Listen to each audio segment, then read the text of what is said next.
Timnas Indonesia U23 memiliki ambisi besar untuk melangkah ke babak berikutnya dalam Piala Asia U23 2024. Setelah kemenangan dramatis 1-0 melawan Australia, Timnas U23 berharap kini bisa lolos. Lantas bagaimana peluang kemenangan Timnas U23 dalam melawan Yordania besok? Kita bahas malam ini bersama pengamat sepak bola Muhammad Kusnaidi. Selamat malam Bung Kus. Kalau dilihat bagaimana nih peluang Timnas melawan Yordania besok? Iya, menarik bahwa saat ini posisinya bukan lagi semata sepenuhnya ditentukan oleh Indonesia ya. Karena sebetulnya pertandingan yang lain yang juga dilakukan oleh tuan rumah Qatar nanti menghadapi Australia itu juga ikut menentukan. Cuma akan menjadi lebih penting kalau kita fokus ke pertandingan kita sendiri. Karena menurut saya pertandingan lawan Jordania itu bukan pertandingan yang mudah. Orang mungkin melihat Jordania saat ini posisinya di bawah karena mereka baru meraih 1 poin ya. Tapi orang tidak boleh melupakan fakta bahwa Yordania juga bermain sangat baik ketika dikalahkan oleh Qatar. Bahkan dalam hal statistik sebetulnya secara statistik Jordania sebetulnya cukup unggul dibanding Qatar saat itu. Jumlah peluang mereka lebih banyak, penguasaan bola mereka juga lebih kuat. Hanya saja memang faktor ketidakmampuan mencetak jumlah gol yang lebih banyak yang membuat mereka harus kalah dari Qatar. Ditambah lagi ada faktor-faktor non teknis soal tambahan waktu yang begitu panjang dan sebagainya yang membuat pemain-pemain Jordania secara mental agak terpukul di akhir pertandingan. Karena itu saya pikir kita sangat penting untuk fokus ke pertandingan melawan Jordania dan sama sekali tidak boleh menganggap enteng Jordania yang saat ini baru meraih 1 poin. Pertandingan akan berjalan sulit ketika melawan Jordania karena mereka pasti akan bermain habis-habisan untuk menang. Jalan bagi Jordania untuk lolos satu-satunya adalah menang. Beda dengan Indonesia. Indonesia imbang pun masih bisa lolos. Tapi kalau Jordania pilihannya hanya satu, harus menang. Oke. Kalau kita lihat menurut Anda bagaimana evaluasi dari pertandingan Timnas U23 sebelumnya, baik itu melawan Qatar, Australia, dan pertandingan lainnya? Iya, seperti kita lihat dalam 2 laga terakhir yang sudah kita lewati, sebetulnya permainan Indonesia belum sepenuhnya padu ya, belum sepenuhnya stabil. Gol yang dibuat ketika mengalahkan Australia pun ada sedikit faktor luck ya. Jadi menurut saya Indonesia belum boleh berpuas diri karena permainan Indonesia belum sepenuhnya meyakinkan.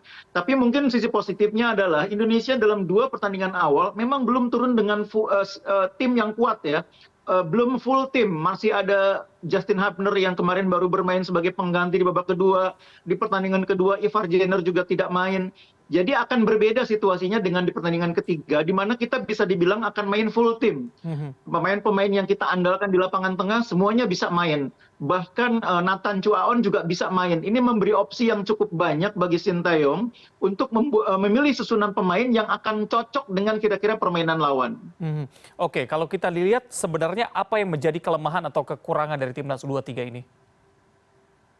Iya, kita tahu bahwa salah satu problem kita ini bukan hanya di Timnas U23, tapi di Timnas Senior pun sama, lini depan ya. Sekarang pun di tim U23 kita tidak punya striker yang betul-betul produktif mencetak gol.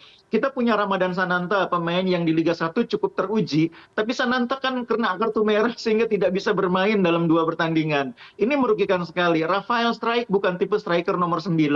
Begitu juga dengan pemain yang lain seperti Witan, Jan Kelly Stroyer.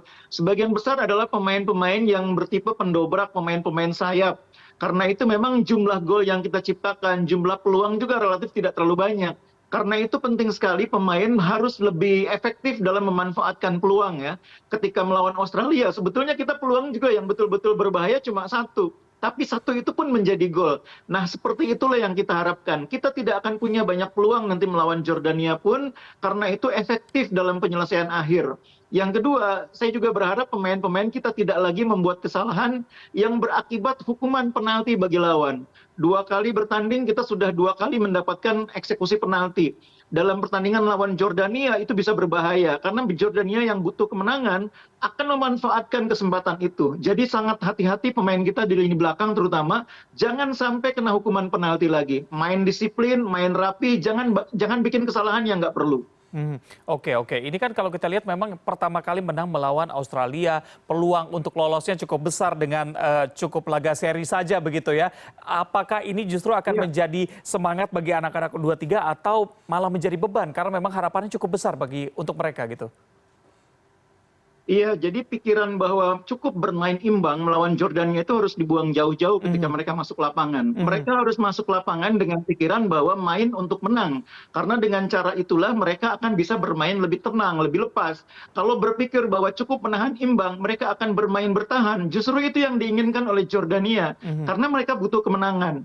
Tim yang butuh kemenangan pasti akan bermain lebih keluar, bermain lebih nekat. Dan itu yang berbahaya. Pemain kita kadang-kadang suka bikin kesalahan sendiri. Jadi berpikirlah bermain untuk menang, bermain normal seperti biasa, dengan harapan cara itu akan membuat permainan timnas U23 lebih keluar, lebih lepas mainnya.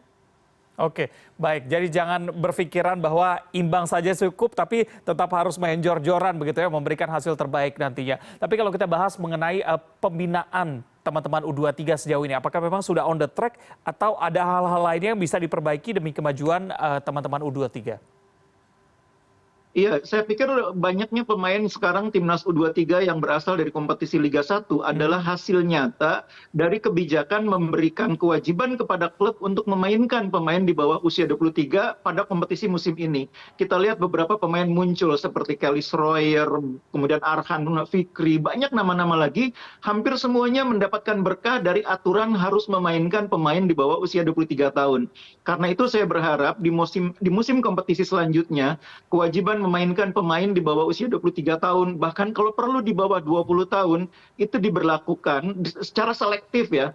Artinya mungkin setiap tim harus memainkan satu pemain di bawah usia 23, satu pemain di bawah usia 20 tahun, meskipun mungkin tidak harus main full tim. Karena terbukti itu membuat pemain-pemain muda mendapatkan kesempatan, mendapatkan ruang untuk menunjukkan kemampuan mereka, dan sekarang bisa menjadi pilar bagi tim nasional U23.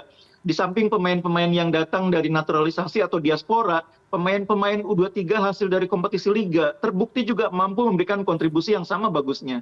Baik, Bungkus, terakhir apa prediksi Anda dalam pertandingan besok? Apakah kita bisa menang atau seri saja, menang karena seri begitu atau seperti apa? Ya, saya sih masih optimis kita bisa menang ya. Mhm. Dengan catatan pemain kita full tim semua bisa main, tidak ada yang cedera, tidak ada yang sakit. Dan yang kedua, mental bertandingnya itu sama bagusnya dengan ketika mereka menghadapi Australia. Tidak terlalu ngotot pengen menang, tapi bermain percaya diri, bermain lepas, bermain normal. Disitulah kemampuan mereka keluar. Baik, kita sama-sama berdoa dan juga saksikan pertandingan esok malam begitu. Terima Amin. kasih sudah berbincang bersama kami pengamat sepak bola Muhammad Kusnaini. Selamat malam.